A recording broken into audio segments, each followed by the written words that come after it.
تو بھائیو شفا دینے والا کون ہے؟ اللہ۔ ہاں آپ اس کا حلال راستہ استعمال کریں۔ کیا؟ آپ سورۃ فاتحہ پڑھیں، کسی کو جن ہو گئے، نظر ہو گئی، کوئی شیطانی معاملہ ہو گیا، کوئی بیماری ہو گئی، سورۃ فاتحہ پڑھیں۔ یہ آج سے 6 مہینے پہلے کا واقعہ ہے، تحدیث نعمت کے طور پہ اور اللہ کے کلام کی عظمت کے طور پہ سنانے لگا ہوں۔ ایک شخص کا مجھے فون آیا امریکہ سے کہ میں بیڈ پر ہوں اور مجھے کینسر ہے اور میں خطرناک سٹیج پہ پہنچا ہوا ہوں اور کچھ ہی عرصے بعد میرا آپریشن ہونا ہے، دعا کیجئے گا۔ میرے پاس اس کی ٹیلی فون کال بھی ریکارڈ ہے۔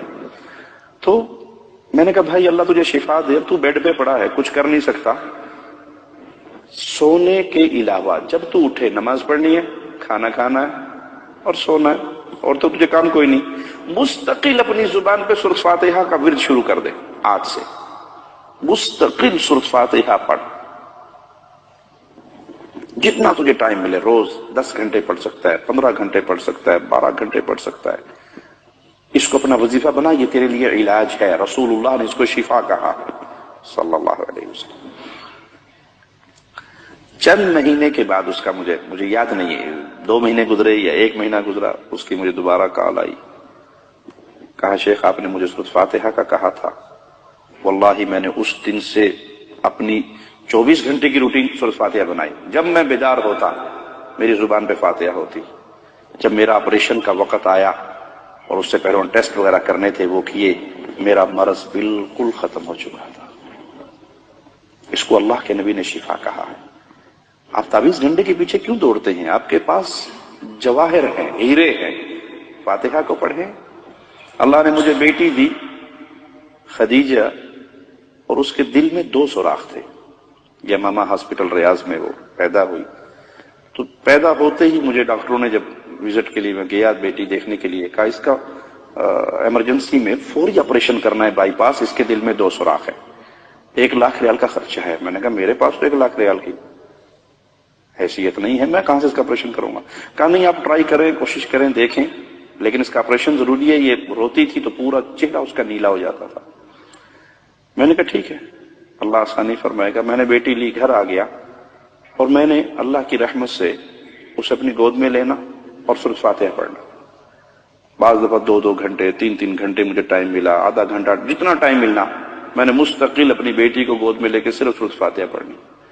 مجھے یاد نہیں کہ وہ 20-21 دن کے بعد دوبارہ یا مہینے کے بعد دوبارہ ہاسپٹل لے کر گیا تو فائل اسی بچی کی تھی، ڈاکٹر چینج تھے۔ اب وہ مشین سکرین پہ ایکو کر رہے ہیں، نیچے فائل دیکھ رہے ہیں اور اس سکرین کو غور سے دیکھ رہے ہیں۔ مجھے کہتے کہاں سے علاج کروایا آپ نے؟ میں نے کہا کہیں سے نہیں بھی کروایا۔ کہا تو اس کے 2 سوراخ بند ہو چکے ہیں، بالکل ٹھیک ہوگی، نارمل ہوگی ماشاءاللہ۔ میں نے کہا کچھ نہیں کروایا، صرف سورۃ فاتحہ پڑھ کے دم کیا۔ ہڈیوں کے پیچھے پڑے ہوئے ہیں، کوئی دھاگوں کے پیچھے پڑا ہوا ہے، کوئی پیر کے تھوک چاٹنے تک کے پیچھے پڑے ہوئے کہ بابا تھوکی سوٹ دینا، ساڈا کم پار، بابا سوٹا مار دے، کئی بابے سوٹے والے ہیں، سوٹا مار دے، بس سوٹے سے ہمارا کام۔ اس حد تک ہمارا عقیدہ کمزور ہو گیا۔ ابن مسعود نے اپنی بیوی کے گلے میں اس دھاگے کو برداشت نہیں کیا، توڑ کر اعلان کیا ابن مسعود کا گھرانہ شرک سے پاک ہے، دھاگا باندھنے کو شرک قرار دیا۔ تو بھائی اگر کوئی تکلیف ہو، جس گھر میں سورۃ فاتحہ بقرہ پڑھی جائے شیطان بھاگ جاتا ہے، مستقل پڑھے، روزانہ پڑھے۔ تو جواب کیا ملے گا؟ مولوی صاحب 2.25 پارے پڑھے کون؟ اصل مسئلہ یہ ہے، ہم لگ گئے ہیں رشوت پہ کہ کسی مولوی کو پیسے دو اور ریڈی میڈ تیار شدہ پھوکے پھاکے مارے مرائے ٹرینڈ چیز ہمیں تیار ریڈی میڈ مل جائے اور جا کے استعمال کر لیں۔ ہم خود کیوں محنت کریں؟ بھائی خود پڑھو، صبح شام کے اذکار پڑھو، سورۃ فاتحہ پڑھو، آیت الکرسی پڑھو، فلق اور ناس پڑھو۔ یہ قرآن حکیم شفا ہے، جہاں سے پڑھو آپ کو اللہ شفا نصیب فرمائے گا۔ ہاں یقین ہو کہ یہ میرے رب کا کلام ہے اور یہ شفا ہے۔